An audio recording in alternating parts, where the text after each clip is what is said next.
Hi everyone. Today I'm going to be talking to you about 5 financial strategies that will really help you increase your savings rate. Each of these strategies are pretty easy to implement and they should really give you a boost in your savings. But oftentimes some of the simplest strategies can be overlooked by most people and can really eat into people's budgets. So without further ado, let's dive in. The number one strategy you should implement to increase your savings rate is to manage your recurring expenses. Outside of rent and student loan payments, subscriptions can be some of the biggest silent killers of a balanced budget. Subscription services like cable, Netflix, or Amazon Prime can really start to eat their way into a budget once you start having a little too many of them and the rates start to go up. It's often easy to get lured in with these through free trials and subsidized starter rates.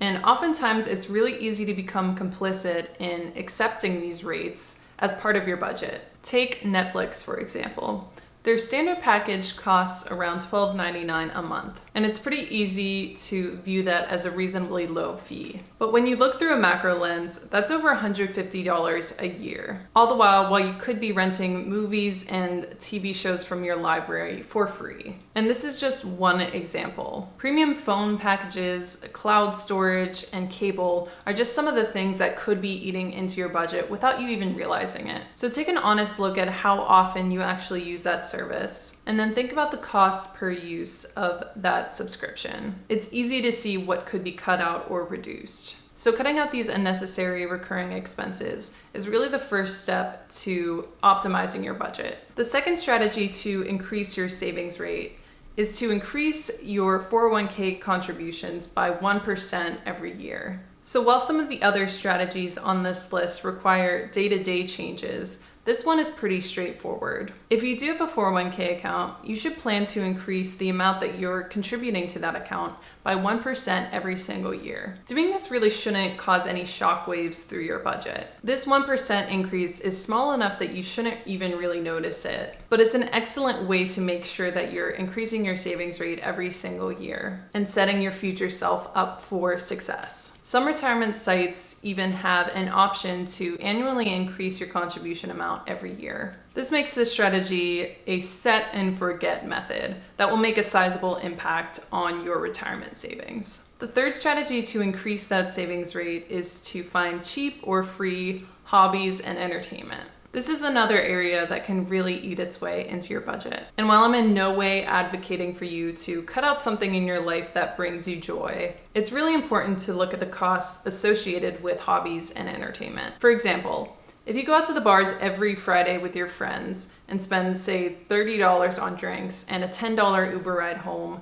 your Fridays will end up costing you over $2,000 a year. So it's really important to actually think about what you're paying for. Is the enjoyment of that money coming from the expensive nights out, or is it from the people that you were associating with? If it is that social connection that you're really paying for, you can find other ways to pepper in low-cost activities with your group of friends that will end up saving you a lot of money. Maybe every other Friday you decide to, say, play tennis at a local park or have a board game night with your friends. Implementing these strategies will not only add variety to your life, but will also add substance to your bank account as well. Number 4 is to cut eating out. Okay, this one may seem easier said than done, but it's an easy strategy to set and hold yourself accountable to. Eating out can be one of the easiest traps to fall into because everybody gets hungry, so it's a very habitual thing. Let's say you eat out every third dinner and spend an average of $10 on the meal. That's over $1,200 that you could be using to do something you love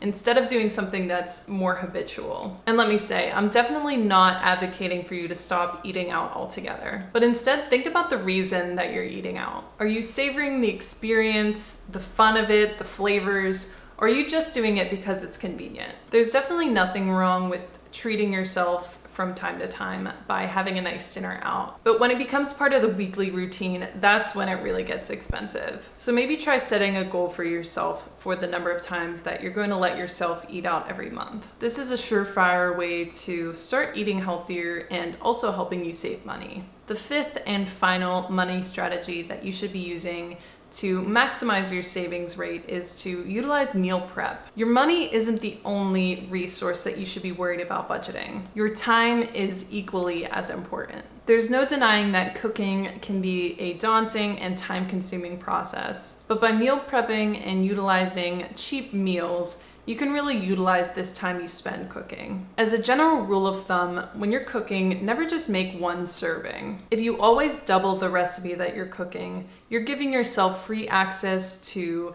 an easy and mess-free meal later. And this is even better if you can plan out your meals at the beginning of the week and make a habit of prepping your lunches Sunday night. Not only is this super convenient throughout the week, but it's also going to be way less expensive than eating out. A lot of members of the F.I.R.E community try and aim for actually $2 per person per meal. So try and be a little bit more mindful about making larger meals for yourself, giving yourself that convenience factor, and keeping your ingredient costs low. Groceries and eating in general is one of the biggest expenses in most people's budget. And if you can tackle this portion of your budget, you're going to be set up for success. And that concludes this list of 5 strategies that will really help you increase your savings rate. Thank you all so much for watching. I hope you have a wonderful rest of your day.